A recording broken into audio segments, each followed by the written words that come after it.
দৰঙৰ দাহী সাৰ্বজনীন শনি মন্দিৰৰ তৃতীয় বাৰ্ষিক প্ৰতিষ্ঠা দিৱস এদিনীয়া বৰ্ণাঢ্য কাৰ্যসূচীৰে উদযাপন কৰা হয় প্ৰতিষ্ঠা দিৱসটি। দেগিৰপাৰ শ্ৰী শ্ৰী হৰি মন্দিৰৰ সম্পাদক সংগীধৰ ডেকাৰ ভাতৃ তথা সমাজকৰ্মী হিমাংশু ডেকা নামৰ যুৱকজনে 3 বছৰ পূৰ্বে নিজ দাহী মান্তাপাৰাত স্থাপন কৰিছিল শনি মন্দিৰটো। পৰৱৰ্তী সময়ত হিমাংশু ডেকাই ৰাইজৰ হাতত শনি মন্দিৰটো অৰ্পণ কৰে আৰু ৰাইজে ৰাজহুৱাকৈ প্ৰতিষ্ঠা দিৱসটি পালন কৰে। তৃতীয় বাৰ্ষিক প্ৰতিষ্ঠা দিৱসটি শনি মন্দিৰৰ মূল বন্তি শিখা প্ৰজ্বলন, ধৰ্মধ্বজা উত্তোলন, প্ৰতিষ্ঠা দিৱসৰ পতাকা উত্তোলন কৰাৰ লগতে পানী তোলা অনুষ্ঠান অনুষ্ঠিত কৰা হয়। বিশিষ্ট সমাজকৰ্মী ক্ষেত্ৰেশ্বৰ শৰ্মাৰ সভাপতিত্বত অনুষ্ঠিত হোৱা ধৰ্মালোচনী সভা উদ্বোধন কৰে অসম গৌৰৱ বঁটা প্ৰাপক জ্যোতি সম্ৰাট ৰাজীৱ শৰ্মাই। ধৰ্মালোচনী সভাত নিৰ্দিষ্ট বক্তাৰ ভাষণ দিয়ে মঙ্গলদৈ মহাবিদ্যালয়ৰ অৱসৰপ্ৰাপ্ত অধ্যক্ষ তৰুণ শৰ্মাই। আমন্ত্ৰিত অতিথি হিচাপে অংশগ্ৰহণ কৰে মঙ্গলদৈ মহাবিদ্যালয়ৰ অৰ্থনীতি বিজ্ঞান বিভাগৰ অৱসৰী মুৰব্বী অধ্যাপক পৰেশ কুমাৰ শৰ্মাই। আমাৰ গাঁওখনৰ নাম নিজদাহী মান্তাপাৰা চুবুৰীত আমাৰ হিমাংশু ডেকাই নিজৰ গাঁঠিৰ ধন খৰচ কৰি প্ৰথম অৱস্থাত এটা শনি মন্দিৰৰ আৱশ্যকতা বোধ কৰি তেওঁ ঘৰৰ কম্পাউণ্ডৰ ভিতৰতে শনি মন্দিৰ এটা স্থাপন কৰিছিল। তাৰ পৰৱৰ্তী সময়ত যেতিয়া মানুহৰ শনি মন্দিৰৰ প্ৰতি আকৰ্ষিত হ'ল, শনি মন্দিৰ প্ৰতিষ্ঠা আৰু এই অঞ্চলত যিহেতু নাই আমাৰ মঙ্গলদৈ পশ্চিম অঞ্চলত, তেওঁ এইটো ৰাজহুৱাভাৱে আমাক দান কৰিছে আৰু যোৱা দুবেলি আমাৰ বাৰ্ষিক সাধাৰণ সভা ৰাজহুৱাভাৱে তেওঁ আঞ্চলিক ৰাইজৰ ভিত্তিত গঠন কৰি আমাক অৰ্পণ কৰিছে আৰু সেইমতে তৃতীয় বৰ্ষৰ সম্পাদক হিচাপে মোক ৰাইজে নিযুক্তি দিছিলে আৰু এই তৃতীয় বছৰৰ প্ৰথম বছৰীয়া বাৰ্ষিক সাধাৰণ সভাখন আজি উদযাপিত হৈ আছে আমাৰ শনি মন্দিৰ প্ৰাংগণত। তাতে এখন ধৰ্মালোচনী সভাৰো আয়োজন কৰা হৈছে। ধৰ্মালোচনী সভাখন আমাৰ চলি আছে বৰ্তমান। আমাৰ কাৰ্য হৈছে এদিনীয়া। পৰৱৰ্তী সময়ত আমি হয়তো আৰু ইয়াৰ পৰা আগবাঢ়িব পাৰিম বুলি আমি ভক্তমান ৰাইজৰ সহযোগত আমি আশা প্ৰকাশ কৰিছোঁ আৰু অহা বছৰৰ কাৰণেও আমাৰ যিবিলাক ভক্তমান ৰাইজে দান বৰঙণি শনি মন্দিৰত পালনামকে ধৰি আগবঢ়াইছে, তাত আমি সমিতিখনে কৃতজ্ঞতা লাভ কৰিছোঁ আৰু আমি তেওঁলোককো আশীৰ্বাদ কৰিছোঁ যে শনি দেৱতাই তেওঁলোকক সম্পূৰ্ণ সঁহাৰি দিয়ক, ধনে মনে বলে প্ৰাণে সকলোতে তেওঁলোকক সহায় কৰক। এই বুলি আমাৰ শনি মন্দিৰটো প্ৰতিষ্ঠা কৰা এই তৃতীয় বাৰ্ষিক আজি প্ৰতিষ্ঠা দিৱস। দেখা গৈছে যে বহু লোক শনিৰ ৰোগত পৰে আৰু শনি বিচাৰি এটা সময়ত আমিও বহুত জাগা ঘূৰিলোঁ, কিন্তু শনি মন্দিৰ আমাৰ মঙ্গলদৈত এটা স্থাপিত হৈছে বুলি কোন জেগাত এতিয়াও মই সঠিক হোৱা পৰা নাই, কিন্তু তেনেকুৱাকৈ শুনিছিলোঁ। গতিকে আৰু বহুত এটা দূৰণিবতীয়া ৰাইজে এটা শনি মন্দিৰৰ আমাক বাটে ঘাটে লাগ পালে তেওঁলোকে পৰিচয় সোধাই পেলাই শনি মন্দিৰ ইয়াতে স্থাপিত আছিল নেকি, তেনে এটা বোধ কৰিয়ে মোৰ ভতিজা প্ৰতিম হিমাংশু ডেকাই মনত খেলালে। তেওঁ নিজৰ গাঁঠিৰ ধন ভাঙি অৱশ্যে প্ৰথমতে মন্দিৰটো তৈয়াৰ কৰিছিলে আৰু সেই বিষয়ত যেতিয়া ৰাইজৰ সহযোগিতা সম্পূৰ্ণ হ'ল, তেতিয়া তেওঁ ব্যক্তিগতভাৱে এটা মন্দিৰ পৰিচালিত নহয়, যেতিয়া তেওঁ ৰাইজক আমাৰ হাতত অৰ্পণ কৰিছে। আমি আঞ্চলিক ৰাইজ সুখী, তেওঁ পৰিয়াল ঠিকে থাকক, এইটোৱে আমাৰ ভৱিষ্যত উজ্জ্বল কামনা কৰিছোঁ। এইখিনি আমাৰ আচ্ছা, আমি দাহী সৰ্বজনীন শনি মন্দিৰ পৰিচালনা সমিতিৰ তৰফৰ পৰা আৰু দাহী আঞ্চলিক ৰাইজৰ সহযোগত এই শনি মন্দিৰটো আজি এইবাৰ তৃতীয় বৰ্ষ প্ৰতিষ্ঠাৰ আৰু আমাৰ এই অঞ্চলত শনি মন্দিৰৰ তেনেকুৱাকৈ দৰঙত যদিও বেলেগত আছে, আমাৰ এই অঞ্চলত নাছিলে। আৰু মোৰ সৰু ভাইটি হিমাংশু ডেকা, তেখেতৰ নেতৃত্বত তেখেতে এইটো তৈয়াৰ কৰি ৰাইজক উপহাৰ হিচাপে প্ৰদান কৰিছে। এতিয়া বৰ্তমান অৱস্থাত ভক্তপ্ৰাণ ৰাইজৰ বহুত সমাগম দেখিব পোৱা গৈছে আৰু এটা আমাৰ এই অঞ্চলৰ ৰাইজৰ শনি মন্দিৰৰ যি অভাৱ এটা আছিল, সেই অভাৱখিনি দূৰ হৈছে।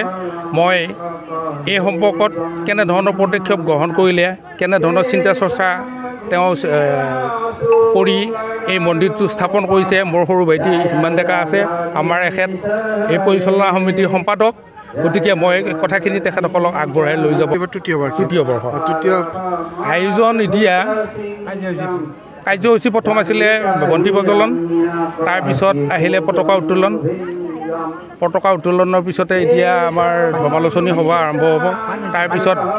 তাৰপিছত পানী তোলা অনুষ্ঠানো আছিল। তাৰপিছত আমাৰ যিটো হোমৰ পুষ্পাঞ্জলি তাৰ কাৰ্যসূচীও আমাৰ হ'ব। বৰ্তমান সকলো ধৰ্মপ্ৰাণ ৰাইজ ইয়াত উপস্থিত হৈছে।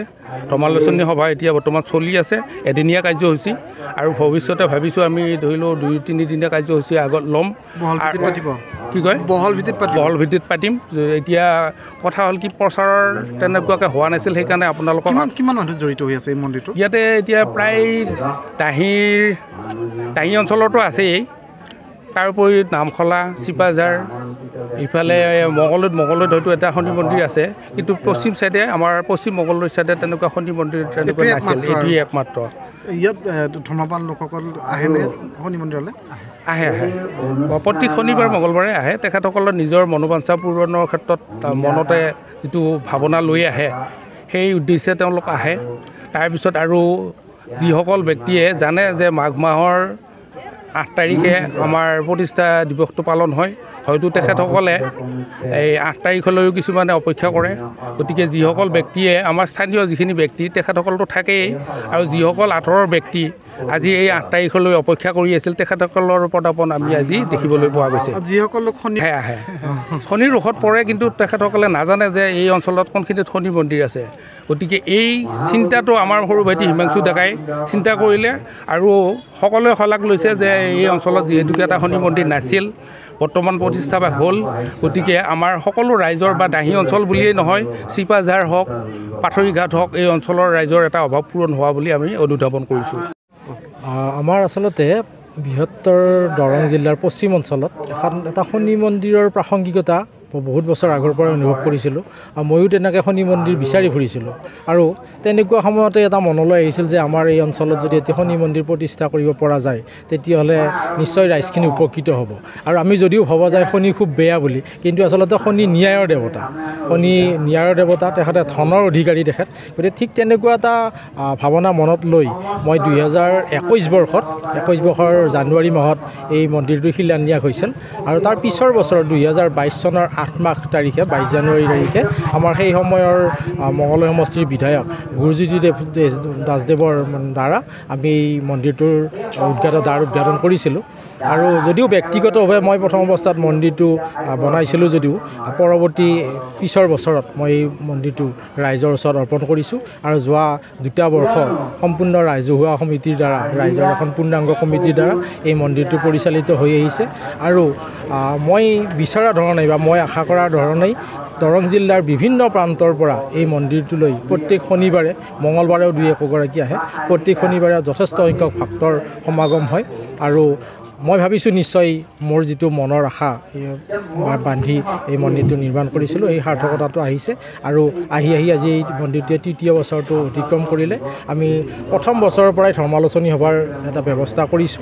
ৰাইজেও বিচাৰিছে যে ধৰ্মৰ লগত ৰাইজখিনি জড়িত হওক, গতিকে ৰাইজে সেইমতে ধৰ্মালোচনী সভাত অংশগ্ৰহণ কৰিছে। ৰাতিপুৱাৰ পৰা আমাৰ কাৰ্যসূচী চলিছে।